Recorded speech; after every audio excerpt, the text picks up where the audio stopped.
Welcome to the Delight Your Marriage podcast, the show where you hear from amazing and inspiring wives sharing their struggles, triumphs, and advice for this journey called marriage.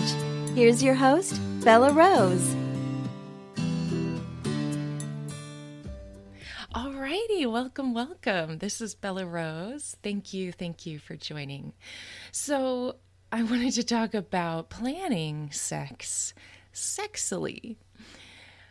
Because I work with men, so often their refrain is, Bella, it's like we have sex the exact same way, the exact same time, and we even plan it. It is literally in our schedules. And I want to say, honestly, scheduling sex is a heck of a lot better than it not happening. And that's often what I tell the husband. So, point one, be grateful. But point two, I want to encourage you, dear wife, that yes, planning may be your strength. That may be the way you make sure your life happens. And I so appreciate that and encourage that. I think it's wonderful to do that because clearly you're prioritizing your sex life if you're making sure there's a plan around it. There's that quote, those who fail to plan to fail, right? Or another one is from Larry Winget. He's a funny guy. But he says, nobody planned to be fat, lazy, and dumb. But that's just what happened because they didn't plan. Something like that. So the point is that, yes, planning is important. Don't let your sex life escape your plan. Because a lot of times we'll just think that it's not that big of a deal, so we won't plan for it, and then it just won't happen because life will get in the way. With that in mind, I encourage you not to include your husband in the planning of the lovemaking. So yes, my dear wife, if sex is not like an immediate thing that's on your mind all the time and it's going to be easy for you to just put the pieces in place, if that's the way you thrive through a plan, definitely plan when you all are going to be making love. Don't tell your husband about it. Just don't. He wants a wife who's spontaneously thinking about sex. Now, what does that mean when I say you're not telling your husband about it? Am I telling you to lie to your husband or be sneaky about it? I'm not, but I am saying that a heck of a lot of being sexy is being mysterious, right? You don't want him to know about a lot of things that happen on the inside of you around sex. A lot.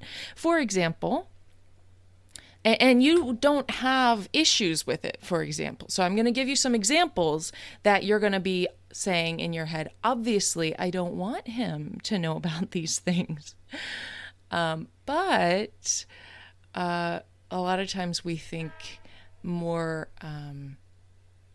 like we're nervous about him being aware or whether or not he should be aware of other processes in our mind. So, for example, we would never want him to be aware of how we clean ourselves or if and the details about our cycles a lot of times, or we wouldn't want him to be aware of the ways in which we fit or don't fit in certain clothing or the way certain food, the bloating and gassishness. I mean, there's just a lot of things that are like, absolutely, this is unsexy, and intuitively you know that, and so you really wouldn't want your husband to know those things. So with that in mind, I want you to put everything that you share with your husband under that kind of microscope of, is this sexy? Now, it doesn't mean that I don't want you to share your life with him. Absolutely. No, help him. You want to invite all of those things into him. So if you have, medical stuff going on, don't feel like that's something you need to hide from him necessarily. But when you're pursuing making love, that's not the time to be bringing up, oh, I feel gassy. Like, oh, that's not sexy. But yeah, in a non-sexual context, yeah, absolutely. He's the closest, safest person in the world. You definitely should be speaking to him about all those things, given that he's the closest and safest person in the world. If he's not, then that's something we need to be working towards. But that's the assumption here, is that he is safe and he is good to you. And those things are already in place. So yes, so plan your sex life, but plan it in a sexy way. So let's say Tuesday afternoon, maybe right when you come home from work, is a good time to make love, because let's say maybe you need like half an hour for downtime. Maybe you need to take a shower. Maybe that'll help you to kind of get the kids situated, give them hugs and kisses, put them in the other room, put on a movie for them so that you just have a good space to make love separate from them and the rest of your lives.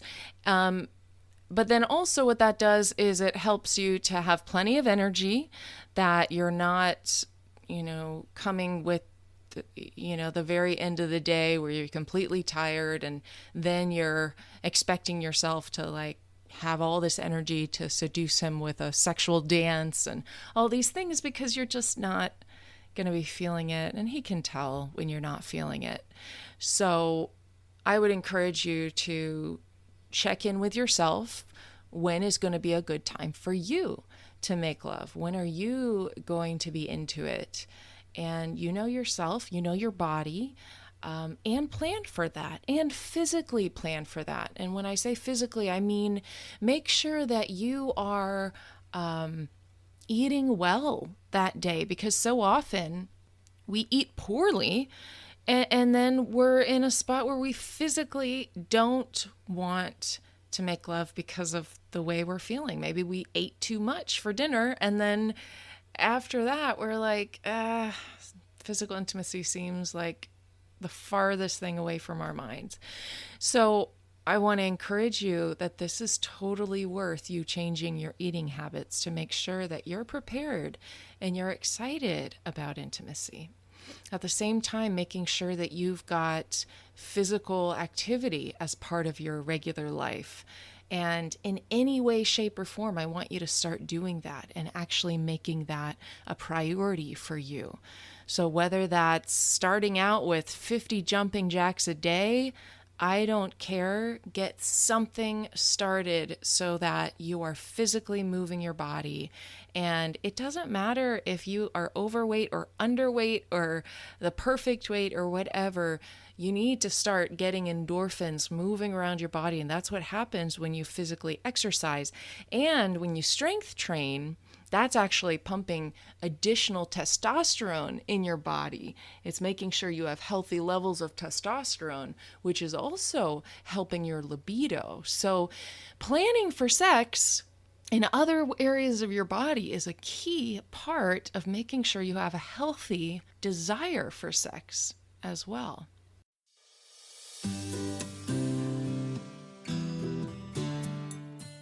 Right. So you're going to make sure that you're in a spot energetically and physically where sex is good for you. And then also emotionally. So I don't want you to be coming to sex with this idea of, okay, I've got to grin and bear it. I've just got to deal with, my husband's desire.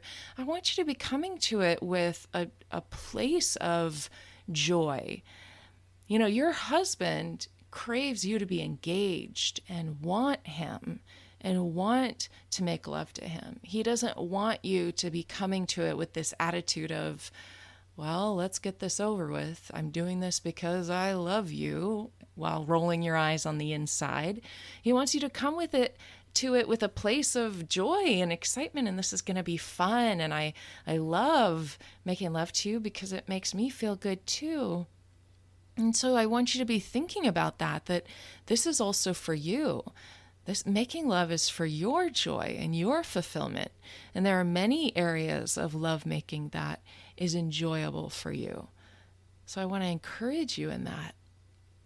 Also, the other thing I want to say is one of the reasons you don't want to tell him about your plan, quote unquote, is because that makes him feel like he's on your to-do list. And that's a very unsexy way to feel. He wants sex to be spontaneous for you. He wants you to think about it and go for it. And it naturally crosses your mind. That's what he wants. And I get that that's not reality for a lot of women. A lot of women tell me, not once has sex just randomly crossed her mind. She has never just thought, oh man, I wish I could just roll in the hay. That's not her idea of a fun afternoon. That just hasn't been who she is, quote unquote. But that's what your husband wants. He wants you to crave him physically. So if that's not something that you've experienced before, that's fine. That's okay. You can still go in the way of planning, but it can appear spontaneous, and that doesn't mean you're not being honest with your husband. That's absolutely, think about your husband taking you on a wonderful date. Let's say he makes sure that he plans everything and all the details are set for a wonderful anniversary. I think I might have shared in a podcast a while back, but my husband surprised me going on a sunset cruise, and he made sure that the house was clean and the kids had a babysitter, and I had flowers in every room of the apartment, and it was just beautiful. It was a wonderful, wonderful experience. Now, he got the idea from someone else. Someone else that he worked with gave him the idea of the sunset cruise. Now, was I mad that he didn't come up with the idea himself? Or did I think that he was phony or any of those things? Not at all. I thought it was smart. I thought that was awesome. Shoot, I think husbands should scour blogs to figure out what's going to be most romantic for their wives, because the idea is not how he got there. It's to have the experience, to give her that experience. That's what's the point. And that's the same with the wife. It's not about how you got to the experience. It's about having the experience. So whatever you need to do to get yourself to have that experience with him, for him to enjoy the experience, that's what I want you to do. So don't feel like you're not being truthful because you're not being completely open with him. And once again, if you've listened to my podcast, The Truth About Honesty, I would encourage you to listen to that, because openness and honesty are very different things. And I think there are varying levels of openness you should be with your spouse, especially depending on what level of health your marriage is right now. So for example, just to be clear about that, if your marital health, I call it the spectrum of marital health, if you're, let's say, at a level 2 out of 10 in terms of the emotional, maybe safety and connection and unity that you guys have right now, if you're at a level 2, then I would say you should not be very open with your spouse. You should be inserting lots of positive inputs and investments into the marriage, lots and lots of positive, but you should have your expectations low of what to give, to receive back, and you shouldn't be opening your heart to a person that's not safe to have your heart, right? So that's kind of the idea. But then when you are, let's say, in the upper 8 to 9 range out of 10, in emotional intimacy where you're feeling super connected and super safe and your heart is held, and when your feelings matter, then your level of openness and your level of revealing and exposure of your heart and your feelings can be greater. So that's something to be thinking about, is how open should I be with my heart? Maybe then your expectations can be a little higher of, I know my husband would respond in this way, but when it's low, when your actual emotional connection is low, you should have low expectations, and that's actually going to protect your heart. So hopefully that's going to be helpful to someone out there who's in a place of hurting right now and needs to protect their heart, because when you keep your expectations low in the short term, then it's ultimately going to make your marriage stronger as you invest in it. And then as your emotional intimacy and connection grows, then your expectations can grow and you can feel more open and connected and cherished in your marriage. But in the short term, don't be open about those things, because you shouldn't have expectation of it being held and cherished and safe if it hasn't been that way for a long time or at all. Okay, so the next thing I wanted to talk about with planning sexily is about I wanted to talk more about the spontaneity. So that's what your husband wants, is spontaneous excitement around sex with you. But if that's not what you're feeling, you can learn how to bring him that experience regardless of your feelings around it. Like I said, you would want your husband to scour blogs around romantic ideas so that he can give you that experience. It doesn't matter how he comes to it. You want him to give you that experience. In the same way, he wants to receive that experience regardless of whether or not you think it's, especially, people are concerned whether or not it's a genuine feeling. And it's like, listen, who said it had to be this deep, deep-seated original feeling from you? You can get that feeling from some other place and you just go with it. So let me give you a metaphor. Years ago, when I was in college, I remember there is like an email chain back and forth between Christian leaders of a Christian group on campus. And we were emailing back and forth about a prayer time that was planned for the Christian group on campus. And one of the guys didn't want there to be any music at the prayer time.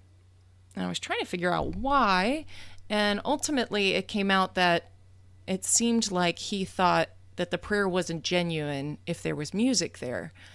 And I was so confused, because I was like, well, music helps us to focus. It doesn't mean that music is a bad thing because it, is kind of a support to prayer, I guess. And that's one aspect of music. But the other aspect is like music actually helps you to become more like, God, and you're thinking more about him. It's the beauty that God has created in music. God uses music to speak to people. There's all sorts of reasons to have music in worship. But you don't need to like white knuckle fist your prayer life and not have music with it because you think you're taking the easy way out.